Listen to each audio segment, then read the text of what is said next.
So this time we're going to be replacing the battery in a 2017 Jeep Compass Latitude. The vehicle does have the start-stop engine feature. That's important. I'll tell you more about that. I have a theory that these batteries might be failing prematurely. And I've also read that these newer Jeeps are very sensitive to battery voltage. So the symptom is when the battery is losing charge, you get a lot of unusual warning lights on the dash, and then the engine will stop. They'll have it jump started, and but then if you charge it fully, it'll behave better for maybe a couple days, 2 or 3 days. But then the battery will eventually degrade again. It will lose charge enough that it'll start acting up again. So because of that, we're going to replace the battery, and I'll show you how that goes. Okay, this is what you'll see as the battery when you open up this hood. The only difference is I've already pulled this battery out once. I'll tell you more about that in a second. So this battery blanket here actually goes all the way around the battery. So this should be slid down around the battery with this flap here covering this area. Okay, so long story short, this vehicle belongs to a family member, and I helped her troubleshoot a little bit with the charging it and seeing how it acts after a couple of days and so on. I said, okay, well, if it starts acting up again after you charge it, you're going to have to replace the battery, because I think that's what the problem is. So I just looked it up real quick on the AutoZone app, and I found that the car should take an H6 battery. The problem is the H6 battery is actually approximately this long, okay, which will bring it all the way into this module. This is the start-stop module system for the vehicle. And I didn't know enough about where this was located and the fact that with this in place, you have to have this smaller, physically smaller battery. So when you work on this car for the battery, you have to make sure you know if you've got the start-stop system or not. This size battery is called an H5 size, and that's what we ended up getting here. So we get this project done, but you want to make sure you get the right battery. So basically what we're going to do here is all the way down here, we got a 14 millimeter bolt on the tie down. Okay, you're going to actually a nut. You're going to take that nut off, and then this is a webbing here. It goes all the way across the battery. Once you take that nut out, you can pull that bracket up and over, okay, and move it out of your way. Once you got that done, then you're going to get here. You got a 10 millimeter on this post, 10 millimeter on that post. This will pull out of the way easily. Taking off this post will loosen that post, but you also have to pull these two screws out, okay? What those screws do is that holds part of this fuse center to the top of the battery, because those screws end up going through two red posts and inside to this, using those holes to hold down that fuse center, okay? So 2 10 millimeters Phillips screws. Once that's loose, this will lift up just enough, and you can push it to the side just enough to be able to pull this battery up and out, okay? I'll show you what that looks like. Couple extensions. Maybe you don't need quite that many extensions, but it does keep me clear of the positive cables here. Of course, you want to be careful not to let that nut fall down any lower there, so you just kind of want to watch it. Okay, get these two Phillips screws out. Positive terminal.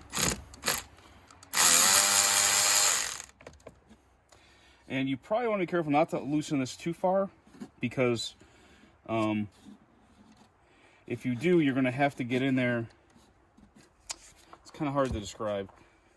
On this hold down nut, or the bolt on that side, it has a square head on it that has to be pushed this direction in order to keep the bolt from spinning when you tighten the nut. So if you loosen this too far and push that way on it, it will no longer hold tight on that side of the terminal. So then when you go to retighten it when you're done, you're going to have to reposition it and make sure that that bolt is pushed all the way this way before you tighten that on. Just a little note that I ran into. And you can't quite see it very good because this whole center is on top of it. Okay. The negative can just tuck off to the side. No problem. There's plenty of space for it. The positive comes off with this entire center here, okay? This whole assembly comes off like this. And you don't have a lot of room, but you have just enough room, okay? So now I could pull on this strap, bring this bracket up here. That's your hold down bracket. Tuck it here. And now there's exactly enough room. It doesn't seem like it, but there's exactly enough room to get this battery out of here. Okay? So now I'll drop the new one in.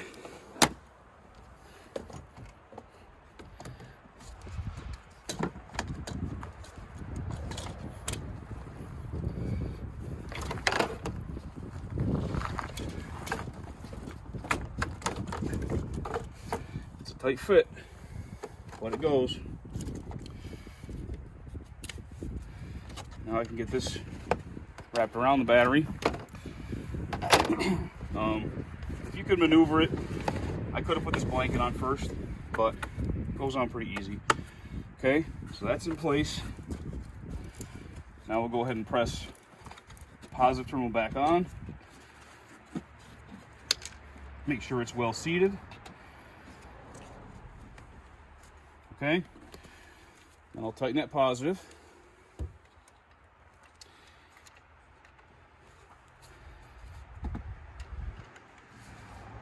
So, give you a closer look at this red attachment.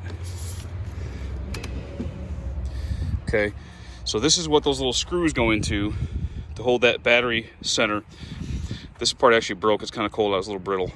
But these work just like a concrete wall anchor. The screw goes in and it spreads that out a little bit. That's what lets it grip into the battery casing.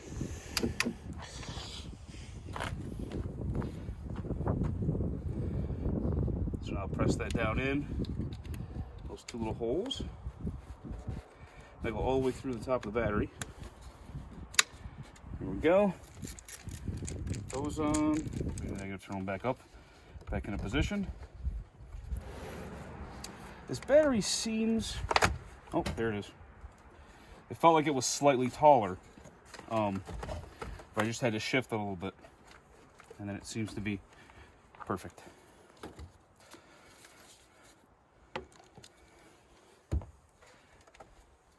I'm gonna loosen this a little more, because this didn't really seem like it was going down far enough the way I'd like it to.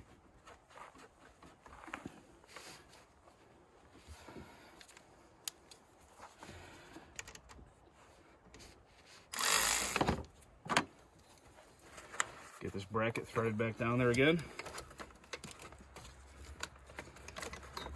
Okay, goes under the cable, okay? Make sure it goes under the cable. You don't want to clamp this cable down and mess everything up. And it'll thread right down until it goes over that threaded post.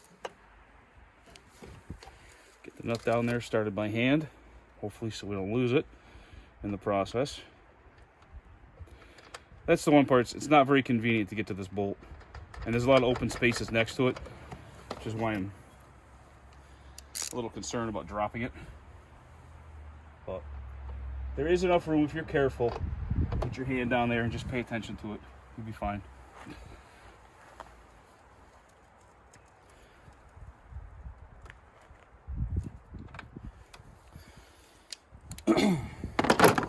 Okay, it's all done.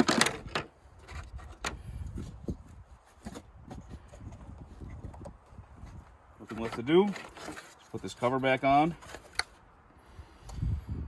This has got two clips here. And it's got two tiny channels on this side, here and here, that go on these things here. Line all that up. Clicks right on. That's it, you're done.